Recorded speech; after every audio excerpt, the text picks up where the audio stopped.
ஜனநாயகத்தை காப்பாற்ற ஒரு சிறு கூட்டம் போராடி கொண்டிருக்கக்கூடிய இதே வேளையில் ஜனநாயகன் திரைப்படத்தை காப்பாற்ற ஒரு பெரும் கூட்டம் போராடி கொண்டிருக்கின்றது. அந்த கூட்டம் இதைவிட பெரிய கூட்டமாக இருக்கலாம், ஆனால் இந்த கூட்டம் அவர்களை விட அறிவார்ந்த கூட்டம் என்பதை அவர்களுக்கு நான் சொல்லிக் கொள்கிறேன். தமிழ்நாடு எப்போதுமே சிந்திக்கிற ஒரு கூட்டம்னு அந்த பேரெல்லாம் போயிருச்சு, எங்களுக்கு வெளியே சொல்ல முடியலப்போ. இன்னமும் சொல்லி எங்கள் மூளையை நீங்கள் அப்படியே அதை மசாஜ் பண்ணிக்கிட்டே இருக்காதீங்க. அந்த கூட்டம்லாம் இல்லை, அது வேறு பக்கம் நிற்கிது. அப்படி போய் திரும்பி போனீங்கன்னா ஒரு தேட்டர் இருக்கும், அங்கே நிற்கிது. நாயா கத்துனாலும் நாயா கத்துனாலும் இன்னைக்கு இந்த போராட்டம் வராது. நாளை காலையில் பாருங்கள், ஃபர்ஸ்ட் டே கலெக்ஷன் எவ்வளோன்னு சொல்லி அத்தனை ஊடகங்கள் போட்டுக்கிட்டே இருப்பான். ராகுல் காந்தி போராடுறாரு, அவரையே மூக்குல குத்துனா ரத்தம் வருது. ஆனா அந்த கட்சி ஆட்சியில் இருக்க கேரளாவில் அங்கேயும் மாணவர் போராடக்கூடாதுன்றான். என்னடா உங்க அரசியல்? என்ன உங்க அரசியல்? அடிக்கிறான், காவல்துறை அடிக்கிறான், ராணுவம் அடிக்கிறான். இங்க இருக்கிற காவல்துறை கோச்சுக்காதீங்க, அடிக்கிறான்னு ஒருமையில பேசுறேன்னு. அடிக்கிறவன அடிக்கிறான்னு தான் சொல்ல முடியும், அடிக்கிறாங்கன்னு நான் மரியாதை கொடுக்க முடியாது. எதுக்குடா அடிக்கிற? அவன் என்ன கேட்டான்? அவன் கலவரக்காரனா? அவன் தீவிரவாதம் செய்ய வந்தானா? அவன் என்ன எதுக்கு வந்தான்? அவனுடைய உரிமையை கேட்டு வர்றான். உங்க வீட்டில் யாரும் பிள்ளையெல்லாம் படிக்கலையா? உங்க சொந்தக்காரன் யாருமே படிக்கிறது இல்லையா? நீ படிச்சு வரலையா? ஒரு பெண் போறாங்க, அந்த பெண்ணோட பின்பகுதியில் லத்தியை வச்சு ஒருத்தன் குத்துறான். இவங்க தான் பாரத மாதா பற்றி நமக்கு பாடம் எடுத்துக்கிட்டே இருப்பாங்க. இதில் ரொம்ப முக்கியமான இன்னொன்று கவனிச்சிங்கன்னா தெரியும் உங்களுக்கு, அடிக்கிறவரும் இந்து, அடி வாங்குறவனும் இந்து. இப்போ அவனுக்கு அது தெரியாது. அடங்க மறு, அத்து மீறு, திமிரு எழு, திருப்பி அடி. இந்த நாள் தமிழகத்தில் மிக ஒரு முக்கியமான நாள்.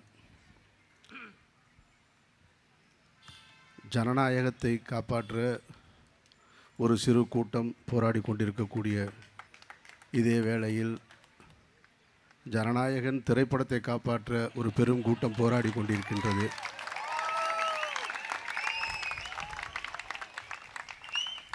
அந்த கூட்டம் இதைவிட பெரிய கூட்டமாக இருக்கலாம், ஆனால் இந்த கூட்டம் அவர்களை விட அறிவார்ந்த கூட்டம் என்பதை அவர்களுக்கு நான் சொல்லிக் கொள்கிறேன்.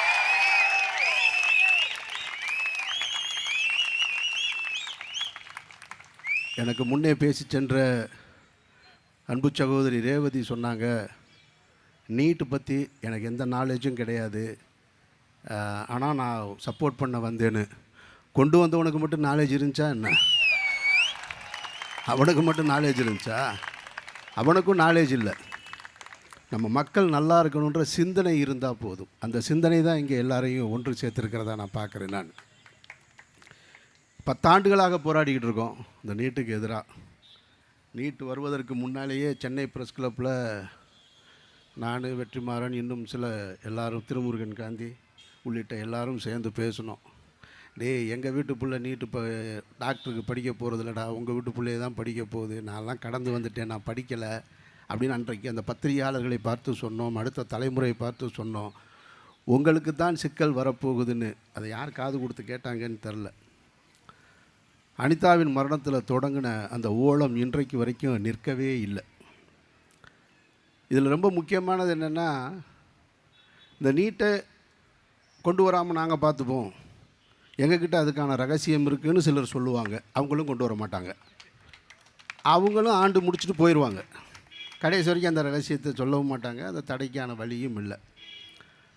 அனிதாவின் மரணத்திற்கு ஆதரவு கொடுப்பதற்காக வீட்டுக்கு சென்றவர்களும் இருப்பாங்க அதிகாரத்தில், அவங்களும் செய்ய மாட்டாங்க.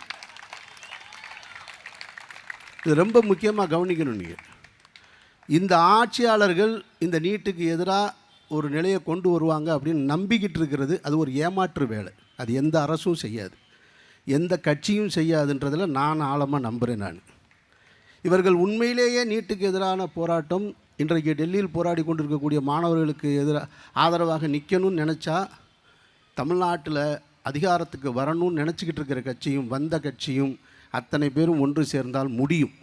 ஆனால் அவங்க செய்ய மாட்டாங்க. நீங்கள் அவங்கள பூரா ஒவ்வொரு கட்சிக்காரனும் இப்போ கேட்டிங்கன்னா அவங்க சொல்லுவாங்க, எங்கள் கட்சியில் 1.5 கோடி தொண்டன் இருக்கான், எங்கள் கட்சியில் 2 கோடி தொண்டன் இருக்கான், எங்ககிட்ட வாக்கு 1.5 கோடி 1.25 கோடி வாக்கு இருக்குது, எங்ககிட்ட 50 லட்சம் வாக்கு இருக்குது, நாங்கள் 80 லட்சம் வாக்கு வாங்கியிருக்கோம். எங்கே உங்கள் உறுப்பினர்கள்லாம் போனாங்க? அப்போ நீங்கள் சொன்னால் கேட்பாங்கல்ல, அவங்க சொல்ல மாட்டாங்க. அவங்களுக்கு அரசியல் என்பது பிழைப்புவாதம். அதனால் அவங்க அதை தொடர்ச்சியாக செஞ்சுக்கிட்டே இருப்பாங்க அவங்க. ஆனால் இந்த அதிகாரத்தை எதிர்த்து ஒவ்வொரு முறையும் நின்று கொண்டிருப்பது உங்களை போன்ற நம்பிக்கை கொண்ட கூட்டம் மட்டும்தான். இந்த கூட்டம்தான் அவர்களை ஏற்றுக்கிட்டே இருக்கும். முன்னால் நான் வந்த பொழுது பேசி கொண்டிருந்த சகோதரர் ஜேம்ஸ் வசந்தன் சொன்னார், தமிழ்நாடு வந்து எப்போதுமே சிந்திக்கிற ஒரு கூட்டம்னு அந்த பேரெல்லாம் போயிருச்சு எங்களுக்கு, வெளியே சொல்ல முடியலப்போ. இன்னமும் சொல்லி எங்கள் மூளையை நீங்கள் அப்படியே அதை மசாஜ் பண்ணிக்கிட்டே இருக்காதீங்க. அந்த கூட்டம்லாம் இல்லை, அது வேறு பக்கம் நிற்கிது. அப்படி போய் திரும்பி போனீங்கன்னா ஒரு தேட்டர் இருக்கும், அங்கே நிற்கிது, இங்கே இல்லை. அதெல்லாம் இருந்தது. அந்த கூட்டத்தை ஒருத்தர் வந்து எடுத்துகிட்டு போயிட்டார். இது அப்படி தான் மூளைச்செலவை செஞ்சுக்கிட்டே இருப்பாங்க. ஒன்று மதத்தை சொல்லி இழுத்துட்டு போவான், இல்லை சாதியை சொல்லி இழுத்துட்டு போவான், இல்லை வேறு ஏதோ ஒரு கவர்ச்சியின் மூலமாக இழுத்துட்டு போயிடுவான். அப்புறம் இன்னும் சொல்லும்போது சொன்னார், ஜேம்ஸ் வசந்தன் சொன்னார்,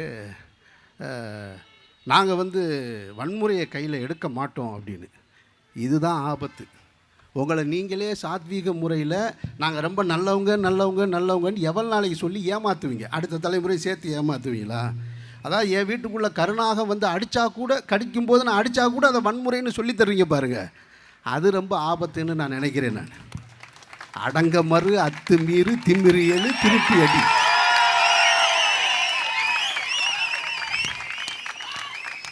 நாங்கள் ரொம்ப நல்லவங்க நல்லவங்க, நாங்கள் நல்லவங்கெல்லாம் கிடையாது, நாங்கள் நல்லவங்களுக்கு நல்லவங்க.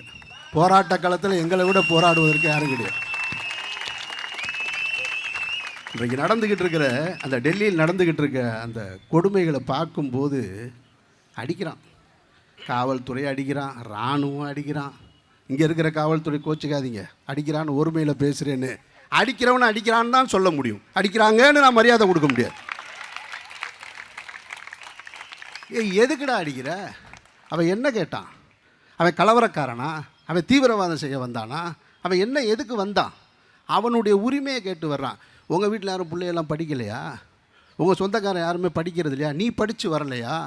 இன்றைக்கு அடித்து கொண்டிருக்கிற அந்த காவலர்களும் துணை இராணுவமும் உனக்கு ஒரு எக்ஸாம் வச்சுருப்பாங்கல்ல, நீ ஒரு எக்ஸாம் வச்சு தானே எழுதிட்டு வந்த இந்த இடத்துக்கு. உன்னோட எக்ஸாம் பேப்பர் லீக் ஆகிருந்தால் அதில் வேற ஒருத்தன் வந்திருந்தால் உனக்கு எவ்வளோ வலிச்சிருக்கும்? அந்த வலி தானே அவனுக்கு இருக்குது. அந்த வலியை உணர மாட்டீங்களா? உங்களுடைய அதிகாரிகள் உங்களை அடிக்க சொன்னாங்கன்னா அடிக்கணுமா? உங்கள் வீட்டு பிள்ளை உங்கள் பேச்சு கேட்கல அப்படின்னா அடிப்பீங்களா? கம்பு கொண்டு இப்படி அடிப்பீங்க, அடிக்க மாட்டீங்கல்ல? அப்போ யார் பெற்ற பிள்ளையோ நினச்சி அடிக்கிறிய, உன் பிள்ளை இன்னொரு இடத்துல இருக்குது, அதை பற்றி கொஞ்சமாவது யோசிக்க வேணாமா? எதுக்கு அடிக்கிற? ரத்தம் வர்ற அளவுக்கு அடிக்கிற, கேவலமாக நடந்துக்கிறீங்க. ஒரு பெண் போகிறாங்க, அந்த பெண்ணோட பின்பகுதியில் லத்தியை வச்சு ஒருத்தன் குத்துறான். இவங்க தான் பாரத மாதாவை பற்றி நமக்கு பாடம் எடுத்துக்கிட்டே இருப்பாங்க, இவங்க தான் பாடம் எடுப்பாங்க. இதில் ரொம்ப முக்கியமான இன்னொன்று கவனிச்சிங்கன்னா தெரியும் உங்களுக்கு, அடிக்கிறவரும் இந்து, அடி வாங்குறவனும் இந்து. இப்போ அவனுக்கு அது தெரியாது, இப்போ சொல்ல மாட்டான் நாமெல்லாம் ஒரே இந்துன்னு, இப்போ பேசவே மாட்டான். ஒன்றை மட்டும் புரிந்து கொள்ளுங்கள் சகோதர சகோதரிகளே, இங்கே இருக்கக்கூடிய கட்சிகள் நம்மளை காப்பாற்றும் அப்படின்னு நினைக்கிறதே அது ஒரு ஏமாற்று வேலை. டெல்லியில் போராடிக்கிட்டு இருக்காரு ராகுல் காந்தி, போராடுறாரு. ராகுல் காந்தி மீதுலாம் எனக்கு ஒரு பெரிய நம்பிக்கை இருந்தது. சரி, வருங்கால இந்தியாவை வளமாக நடத்திட்டு போவார் அப்படின்னு ஒரு நம்பிக்கை இருந்தது. ஆனால் சமீப காலமாக அவருடைய நடவடிக்கைகளை பார்க்கும் பொழுது அந்த நம்பிக்கையும் தூர்த்து போச்சு. அவர் நேற்று போராடுறாரு, அதுக்காக அவருடைய போராட்டத்தை நான் கொச்சப்படுத்த விரும்பலை, அவருடைய எதிர்ப்பு உணர்வை நான் கேவலப்படுத்த விரும்பலை. நேற்று போராடுறாரு, அவரையே மூக்கில் குத்துனா ரத்தம் வருது. ஆனால் அந்த கட்சி ஆட்சியில் இருக்க கேரளாவில் அங்கேயும் மாணவர் போராடக்கூடாதுன்றான். என்னடா உங்கள் அரசியல்? என்ன உங்கள் அரசியல்? போராட்டம் நடந்தால் போராட்டக்காரனுக்கு பாதுகாப்பு கொடு. அவன் கம்பு எடுத்துகிட்டு வரல, கத்தி எடுத்துகிட்டு வரல, கல் எடுத்துகிட்டு வரல, குண்டு எடுத்துகிட்டு வரல. நீங்கள் நல்லா கவனித்து பாருங்கள், போராடுற ஒவ்வொரு காலகட்டத்திலையும் போராடுபவர்கள் எந்த ஆயுதம் இல்லாமல் நிராயுதமாக நிற்பாங்க. அவங்கள தடுக்க வர்றேன்னு சொல்கிற காவல்துறையும் இராணுவம் தான் தலைக்கவசம் போட்டிருப்பான், முன்னாடி ஒரு கம்பு வச்சுருப்பான், லத்தி வச்சுருப்பான், துப்பாக்கி வச்சுருப்பான், அந்த கண்ணீர் புகை குண்டு வச்சுருப்பான். இப்போ யார் கலவரம் பண்ண வந்ததுங்க? அவன் கலவரம் பண்ண வந்தால் இதெல்லாம் அவன்ல எடுத்துகிட்டு வந்திருப்பான். இவங்க எல்லாத்தையும் வச்சுக்கிட்டு அவனை அடின்னு அடிச்சுக்கிட்டு அவன் போராட்டக்காரன், அவன் கலவரத்தை தூண்டுனான்னு இப்படி கட்டமைச்சிக்கிட்டே இருப்பாங்க. இது அதிகார வர்க்கத்துடைய இது ஒரு செயல்முறை. இது அதனால் இந்த நாட்டை பொறுத்த மட்டும் எந்த கட்சியும், நான் எந்த கட்சிக்கும் ஆதரவும் கிடையாது. நான் இங்கே பேசும்போது இப்போ ஒரு விஷயத்தை சொன்னவொடனே, ஜனநாயகம்னு சொன்னவொடனே என்ன சொல்லுவாங்கன்னா, அந்த ஊடகங்கள் இருக்காங்க, அவங்களுக்கு வந்து அவங்க ஓனர் என்ன சொல்கிறாங்களோ அதை தான் போடணும், அதுதான் தலைப்பு செய்தி. நாயாக கற்றுனாலும், நீங்கள் நான் நாயாக கற்றுனாலும் இன்றைக்கி இந்த போராட்டம் வராது. நாளை காலையில் பாருங்கள், ஃபஸ்ட் டே கலெக்ஷன் எவ்வளோன்னு சொல்லி அத்தனை ஊடகங்கள் போட்டுக்கிட்டே இருப்பான்.